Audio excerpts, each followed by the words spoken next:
Nakakatipid tayo ngayon sa ano natin, papuntang airport. Hindi na gaya dati, panay taxi. Nakikipagtawaran pa, yung iba kasi ayaw gumamit ng metro. O ngayon, may idea na akong bago. Ginugil ko to mga idol, ginugil ko talaga kanina.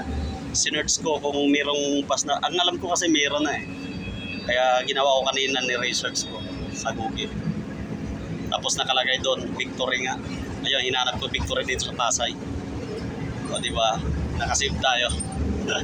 Sana doon sa Cebu makasave din tayo, no? Baka, ayun nga lang, di ko kapisado doon. Kaya, di ko alam.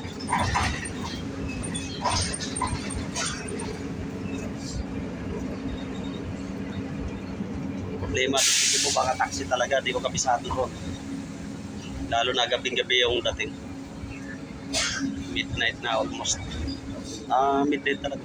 12 o'clock.